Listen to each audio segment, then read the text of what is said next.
बच्चों आप देखिए हम क्लास 11वीं केमिस्ट्री अध्याय 3 तत्वों का वर्गीकरण एवं गुणधर्मों की आवर्तीकरण classification of elements and periodicity of properties में आवर्त सारणी में तत्वों के गुण के बारे में अध्ययन करेंगे। सबसे पहले हम आवर्त पर आधारित गुण की चर्चा करेंगे कि आवर्त पर जो आधारित गुण हैं वो क्या क्या है।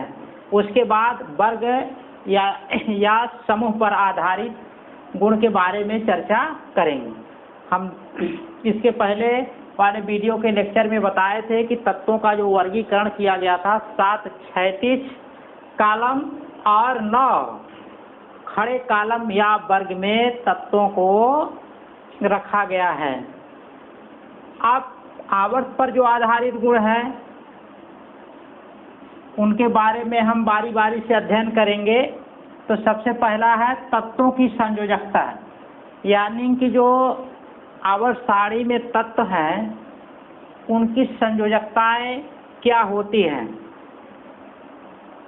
आवर्त में अगर हम बाएं से दाएं चलें, किसी भी आवर्त में बाएं से दाएं चलें तो तत्वों की संयोजकता कैसे परिवर्तित होती है, यानी कि तत्वों की संयोजकता का व्यवहार दूसरे तत्व के साथ कैसा होता है। अब देखिए बच्चों, संयोजकता का मतलब ये होता है, आपको पिछली कक्षाओं में बताया भी गया होगा कि संयोजकता का मतलब होता है जुड़ने की क्षमता, यानी कि जो जुड़ने की क्षमता है उसको कहते हैं संयोजकता। अब इसके बाद देखिए बच्चों, जैसे अगर मान लीजिए कोई परमाणु है, हम जानते हैं कि परमाणु में नाभिक है, नाभिक के चारों ओर क्या होते हैं, कोश होते हैं और उसमें इलेक्ट्रॉन होते हैं। तो देखिए बच्चों, जो बाह्यतम कोश होता है परमाणु का, यानी कि जो सबसे बाहरी कोश है, उसके जो इलेक्ट्रॉन होते हैं, बाहरी कोश में जो इलेक्ट्रॉन मौजूद होते हैं उसको बोलते हैं संयोजी इलेक्ट्रॉन, क्योंकि परमाणु का बाह्यतम कोश का इलेक्ट्रॉन ही किसी दूसरे परमाणु से संयोग करता है, इसलिए बाह्यतम कोश के इलेक्ट्रॉन को बोलते हैं संयोजी इलेक्ट्रॉन। अब इसके बाद जो बाह्यतम कोश के इलेक्ट्रॉन वो किसी दूसरे परमाणु के साथ कितने इलेक्ट्रॉनों से साझा करते हैं, यानी कि जुड़ते हैं, संयोग करते हैं, जितने इलेक्ट्रॉनों का संयोग होगा किसी दूसरे परमाणु के साथ, वही इलेक्ट्रॉन उसकी संयोजकता बन जाएगी, यानी कि जितने इलेक्ट्रॉन संयोग करेंगे वह उस परमाणु की क्या होगी, संयोजकता होगी। बाह्यतम कोश का अगर एक इलेक्ट्रॉन संयोग करता है तो उसकी संयोजकता 1 हो जाएगी, अगर 2 करता है तो उसकी संयोजकता 2 हो जाएगी, 3 करता है तो उसकी संयोजकता 3 हो जाएगी। ये कोई जरूरी नहीं है कि बाह्यतम कोश में जितने इलेक्ट्रॉन हैं सारे के सारे इलेक्ट्रॉन किसी परमाणु से संयोग कर जाएंगे। तो इसलिए बाह्यतम कोश के इलेक्ट्रॉनों की संख्या उसकी संयोजकता नहीं हो सकती, बस जितना इलेक्ट्रॉन का वो किसी दूसरे परमाणु के साथ साझा करता है वही उसकी संयोजकता होगी। तो कहने का मतलब कि बाह्यतम कोश के जितने इलेक्ट्रॉन दूसरे परमाणु के साथ साझा करेंगे वो उसकी संयोजकता होगी, और बाह्यतम कोश में जितने इलेक्ट्रॉन हैं उसको संयोजी इलेक्ट्रॉन बोलते हैं, क्योंकि बाह्यतम कोश के ही इलेक्ट्रॉन किसी दूसरे परमाणु से संयोग करते हैं, इसलिए उसको बोलते हैं संयोजी इलेक्ट्रॉन। बाह्यतम कोश के पहले वाले जो कोश हैं उनके इलेक्ट्रॉन संयोग नहीं करेंगे। के बच्चों, जो बाहर से अंदर के इलेक्ट्रॉन हैं, क्योंकि ये परमाणु के अंदर हैं, इसलिए वो किसी दूसरे परमाणु से संयोग नहीं करेंगे। और दूसरी बात यह है कि अंदर वाले जो इलेक्ट्रॉन होते हैं उन पर नाभिकीय आकर्षण बल क्या होता है, ज़्यादा होता है, इसलिए ये दूसरे परमाणु से संयोग नहीं कर पाएंगे। देखिए बच्चों, बाह्यतम कोश के इलेक्ट्रॉनों पर नाभिकीय आकर्षण बल कम होता है, इसीलिए बाह्यतम कोश के ही इलेक्ट्रॉन किसी दूसरे परमाणु से संयोग करते हैं, इसलिए बाह्यतम कोश के इलेक्ट्रॉन को संयोजी इलेक्ट्रॉन बोलते हैं।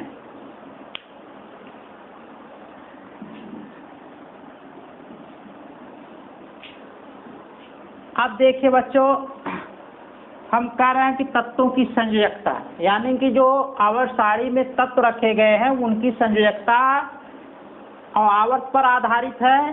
तो ये देखेंगे कि किसी आवर्त में बाएं से दाएं चलने पर तत्वों की संयोजकता कैसे बदलती है, कैसे परिवर्तित होती है किसी दूसरे तत्व के परमाणु के सापेक्ष। अब देखिए बच्चों, कहा गया आवर्त में बाएं से दाएं जाने पर हम किसी भी आवर्त को ले और आवर्त में बाएं से दाएं चले। जैसे मान लीजिए पहला आवर्त लिए तो हम बाएं से दाएं जब इधर चलेंगे, दूसरा आवर्त लेंगे बाएं से दाएं चलेंगे, तीसरा आवर्त लेंगे बाएं से दाएं, यानी कि कोई भी आवर्त अगर हम लेकर बाएं से दाएं चलें तो कह रहे हैं कि वर्ग 1 से 7 तक, वर्ग 1 से 7 तक, यानी कि यहाँ से लेकर यहाँ तक 7वें तक ऑक्सीजन के सापेक्ष तत्वों की संयोजकता, यानी कि अगर ऑक्सीजन के सापेक्ष जो इसमें तत्व रखे गए हैं उनकी संयोजकता क्रम से 1 से 7 तक बढ़ती है। यानी कि अगर ऑक्सीजन के ये 7 संयोग करते हैं इनके तत्व, यानी कि जो पहले समूह में है, दूसरे, तीसरे, चौथे, पांचवें, छठवें और 7वें समूह में तत्व रखे गए हैं, उनका ऑक्सीजन के सापेक्ष जो संयोजकता होगी क्रम से 1 से 7 तक बढ़ती जाएगी। देखिए बच्चों, जो पहले समूह में यहाँ तत्व है वह ऑक्सीजन के साथ 1 इलेक्ट्रॉन के साथ साझा करेगा, उसी तरह दूसरा 2 इलेक्ट्रॉन के साथ साझा करेगा, तीसरा 3 इलेक्ट्रॉन का, चौथा 4 इलेक्ट्रॉन का, पांचवा 5 इलेक्ट्रॉन का, छठवां 6 इलेक्ट्रॉन का और सातवां 7 इलेक्ट्रॉन का साझा करके ऑक्सीजन के साथ यौगिक बनाएगा। तो कहने का मतलब कि अगर हम ऑक्सीजन के प्रति इनकी संयोजकता देखें तो लगातार 1 से लेकर 7 तक बढ़ता जाएगा। और अगर हम हाइड्रोजन के प्रति देखें तो ये देखेंगे कि हाइड्रोजन के प्रति 1 से 4 तक पहले बढ़ेगा, फिर 4 से 1 तक घटेगा।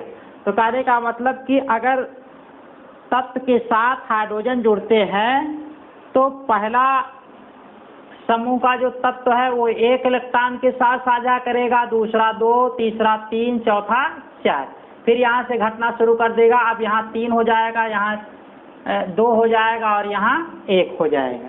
तो कहने का मतलब कि ऑक्सीजन के प्रति जो उनकी संयोजकता है 1 से 7 तक है, यानी कि 1 से 7 तक बढ़ती जाएगी, और हाइड्रोजन के प्रति जो उनकी संयोजकता होगी पहले 1 से 4 तक बढ़ेगी, फिर 4 से 1 तक घटेगी।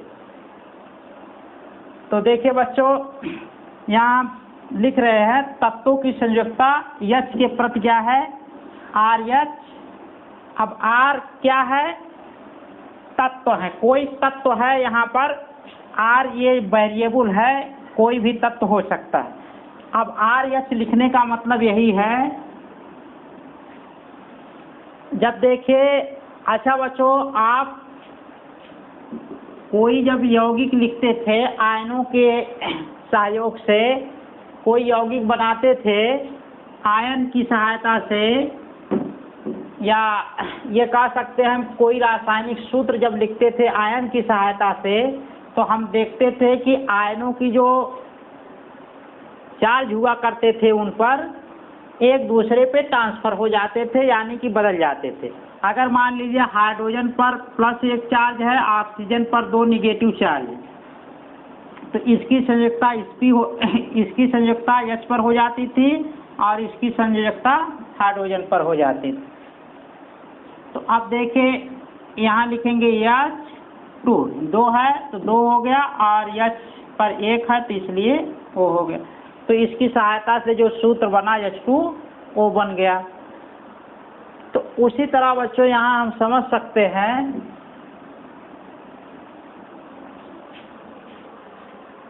आर एच, अब जानते हैं एच पर हम कितना चार्ज होता है, +1 चार्ज होता है।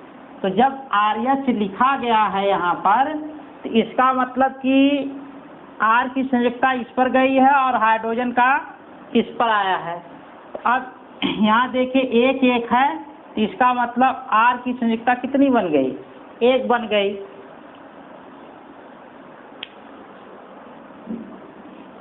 उसी तरह यहाँ देखिए RH2 लिखा गया है, RH2, इसका मतलब R वाला हाइड्रोजन पर लिखा गया है, तो यहाँ जो तत्व है उसकी संयोजकता कितनी हो जाएगी, 2। उसी तरह यहाँ देखिए 3 लिखा गया है, R की संयोजकता 3 हो गई, यहाँ R की संयोजकता 4 हो गई, फिर यहाँ देखिए R की संयोजकता 3 हो गई, फिर 2 हो गई और 1 हो गई। इसीलिए कहा गया है कि हाइड्रोजन के प्रति जो तत्वों की संयोजकता है, बाएं से दाएं हम जब चलेंगे 1 से लेकर 7 तक, पहले 1 से लेकर 4 तक बढ़ती है, फिर 4 से 1 तक घटती है। और जब हम ऑक्सीजन के प्रति देखेंगे तत्वों की संयोजकता ऑक्सीजन के प्रति, तो अब देखिए बच्चों, आप पिछली कक्षाओं में पढ़ चुके होंगे कि इस पर 2 निगेटिव चार्ज क्यों होता है। अगर आपको जानकारी नहीं है कि क्यों 2 निगेटिव चार्ज होता है, तो हम आने वाले वीडियो के लेक्चर में भी इसकी चर्चा करेंगे। लेकिन अभी यहाँ आप जान लीजिए कि ऑक्सीजन पर 2 निगेटिव चार्ज होता है। अब देखिए बच्चों, यहाँ लिखा गया है R2O, इसका मतलब कि जो यहाँ R है, अब देखिए ऑक्सीजन पर 2 है तो इसका चार्ज इस पर लिखा ही जाएगा, तो R2। अब देखिए यहाँ O है, तो O पर जो संख्या यहाँ लिखी जाती है, तो इसका मतलब R की संयोजकता लिखी जाती है, तो यहाँ 1 माना जाएगा। जब कोई संख्या नहीं है तो इसका मतलब 1 है, इसका मतलब कि R2O लिखने में R की संयोजकता कितनी हो गई, 1 हो गई। अब देखिए यहाँ पर समझने के लिए RO जो लिखा गया है, ये कैसे लिखा गया है, O पर तो 2 निगेटिव चार्ज कन्फर्म है। अब देखिए यहाँ पर, अगर यहाँ पर इसको लाकर R के पास इस चार्ज की संख्या को लिख देते हैं, तो ये बन जाएगा R2। अब देखिए हमको RO यहाँ दिखाई दे रहा है, जो भी लिखना है इनकी सहायता से RO लिखना है, तो ये तो R2 बन गया।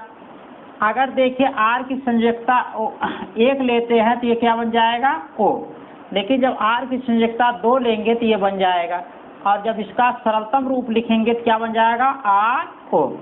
तो कहने का मतलब चाहे हम RO लिखें चाहे R2O2 लिखें, तो अब इसके आधार पर हम कह सकते हैं कि जो R की संयोजकता है वो कितनी है, 2 है। उसी तरह यहाँ देखें R की संयोजकता 3 हो गई, फिर यहाँ देखें 4 कैसे आया होगा,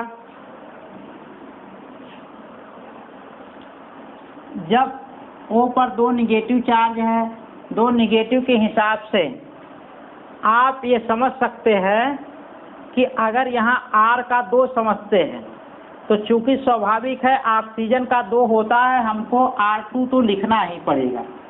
यहाँ पर कितना, R2 तो लिखना पड़ेगा।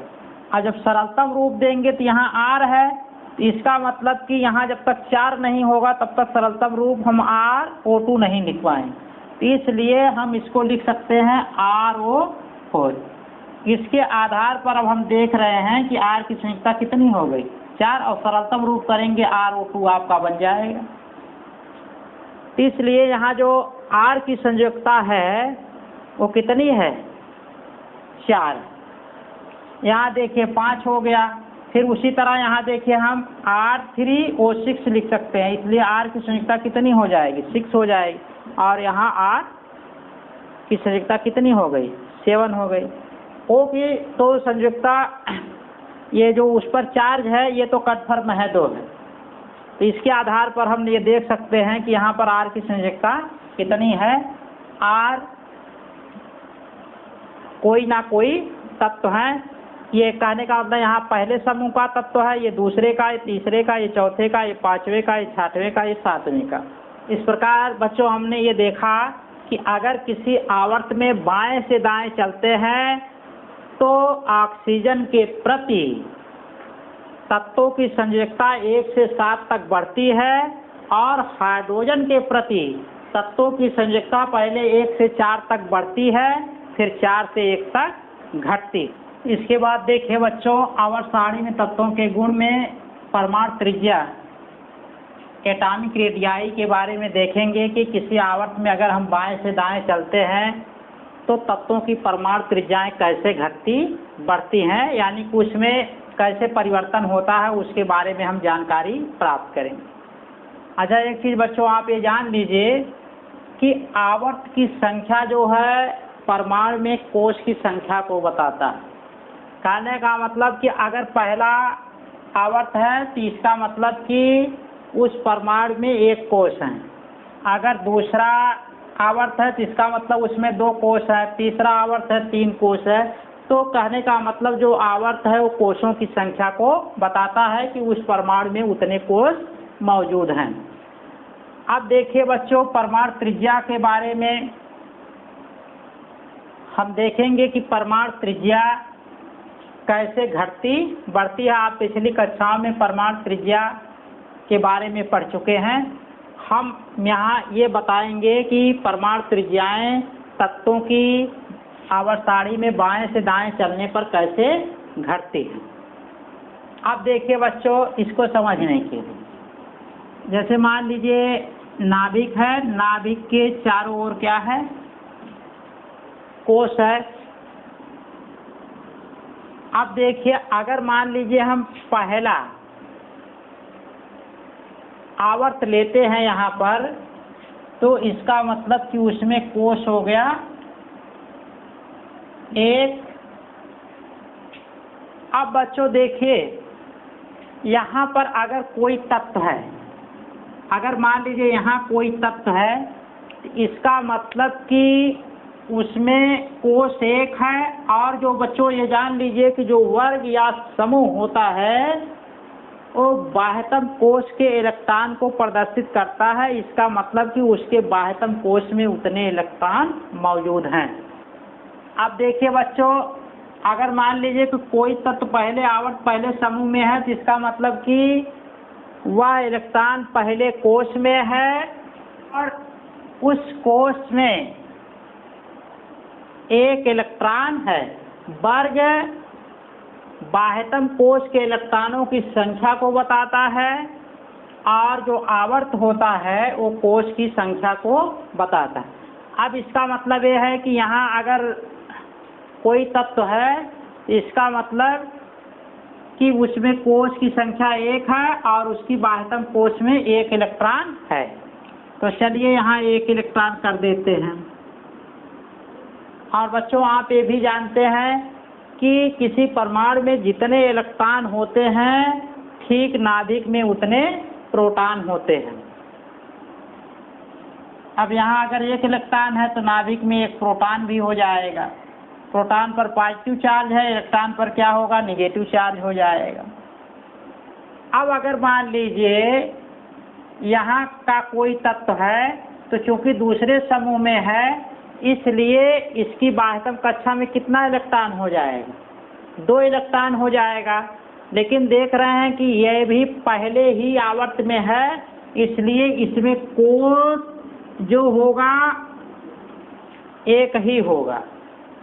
कोश की संख्या 1 ही होगी क्योंकि पहले आवर्त में ये।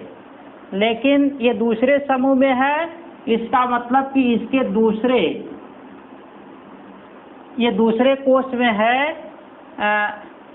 ये दूसरे समूह में है, इसलिए इसके बाह्यतम कोश में 2 इलेक्ट्रॉन होगा। अब देखिए बच्चों, अगर 2 इलेक्ट्रॉन है तो नाभिक में 2 प्रोटॉन भी होगा जिस पर पॉजिटिव चार्ज होंगे।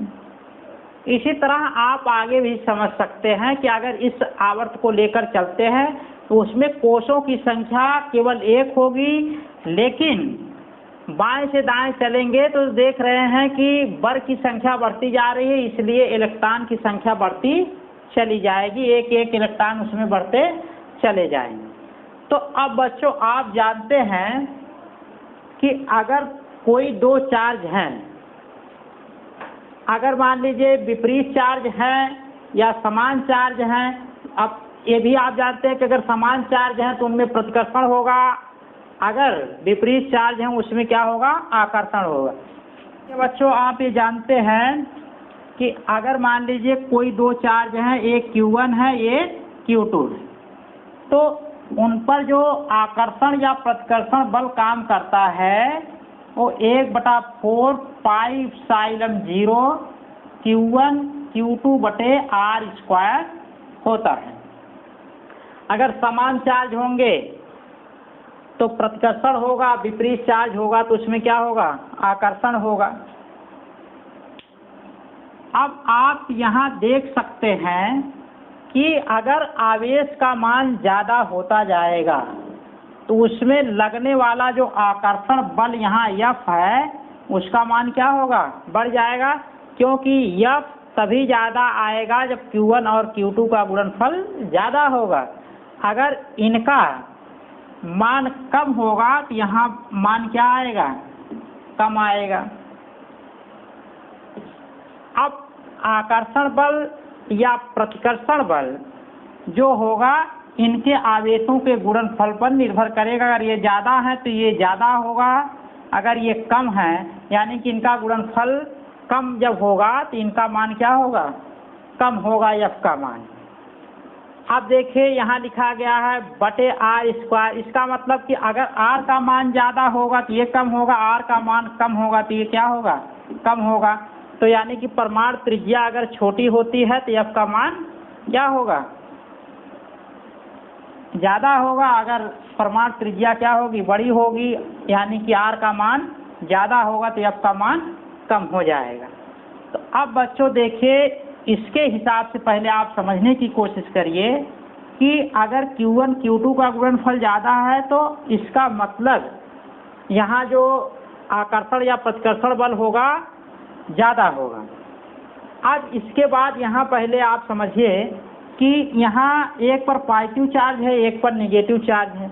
अब जैसे जैसे इलेक्ट्रॉनों की संख्या बढ़ती जाएगी इसका मतलब चार्ज का मान क्या होगा, बढ़ता जाएगा। अगर इलेक्ट्रॉन का मान कम है तो चार्ज का मान क्या होगा, कम होगा। तो अब इसके हिसाब से तो हम यहाँ देख सकते हैं कि यहाँ पर चार्ज ज़्यादा है इसलिए आकर्षण बल ज़्यादा होगा, और यहाँ चार्ज कम है इसलिए आकर्षण बल क्या होगा, कम होगा। तो जब देखिए इनके बीच जो आकर्षण बल होगा यहाँ पर ज़्यादा होने की वजह से ये परमाणु त्रिज्या अंदर की तरफ खिंच जाएगी, यानी कि ये परमाणु त्रिज्या आप जितना कल्पना करते थे उतना नहीं होगा बल्कि और क्या होगा, छोटा हो जाएगा। यहाँ पर आकर्षण बल कम है तो कल्पना जितना करते हैं इनकी अपेक्षा कम खींचेगा अंदर की तरफ। तो इसका मतलब ये है कि ये वाली परमाणु त्रिज्या क्या है, इनसे बड़ी होगी, ये क्या होगी, छोटी होगी। तो इसका मतलब ये है कि जितने ज़्यादा बाह्यतम कोश में इलेक्ट्रॉन होंगे उतने परमाणु त्रिज्या क्या होगी, छोटी होती चली जाए। अब देखिए अगर पहला यहाँ वर्ग लेते हैं तो बाह्यतम कोश में 1 इलेक्ट्रॉन, दूसरा लेते हैं 2 इलेक्ट्रॉन, तीसरा लेते हैं 3 इलेक्ट्रॉन। तो हम देख रहे हैं कि जब इलेक्ट्रॉन की संख्या ज़्यादा है तो परमाणु त्रिज्या क्या हो गई, छोटी हो गई।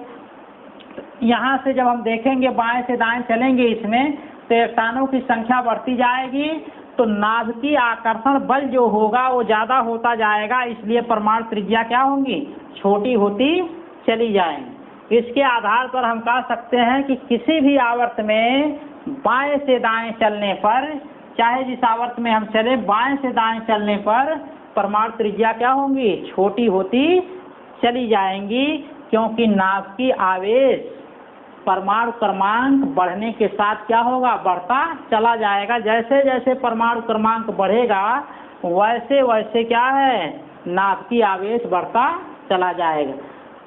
देखिए परमाणु क्रमांक ठीक प्रोटॉनों की संख्या के बराबर होता है। जितने नाभिक में प्रोटॉन होंगे उतने ज़्यादा परमाणु क्रमांक होगा, क्योंकि नाभिक में प्रोटॉनों की संख्या ठीक परमाणु क्रमांक के बराबर होता है। तो स्वाभाविक है जब इलेक्ट्रॉनों की संख्या प्रोटॉनों की संख्या के बराबर है तो अगर परमाणु क्रमांक बढ़ रहा है तो इसका मतलब कि इलेक्ट्रॉनों की संख्या उसमें बढ़ रही है, या कह सकते हैं कि अगर इलेक्ट्रॉनों की संख्या बढ़ गई तो इसका मतलब कि नाभिक में प्रोटॉनों की संख्या बढ़ गई, या कह सकते हैं कि परमाणु क्रमांक बढ़ गया। तो अब जब नाभिकीय चार्ज बढ़ेगा तो स्वाभाविक है कि आकर्षण बल का मान क्या होगा, ज़्यादा होगा। जब आकर्षण का मान ज़्यादा होगा तो परमाणु त्रिज्या क्या होगी, छोटी होती चली जाएगी। इस आधार पर हम ये निष्कर्ष निकाल सकते हैं कि किसी भी आवर्त में बाएं से दाएं चलने पर परमाणु त्रिज्याएं छोटी होती चली जाती हैं। बच्चों अब देखिए, हम आवर्त सारणी में जो तत्वों का अगला गुण है हम अगले वीडियो के लेक्चर में चर्चा करेंगे।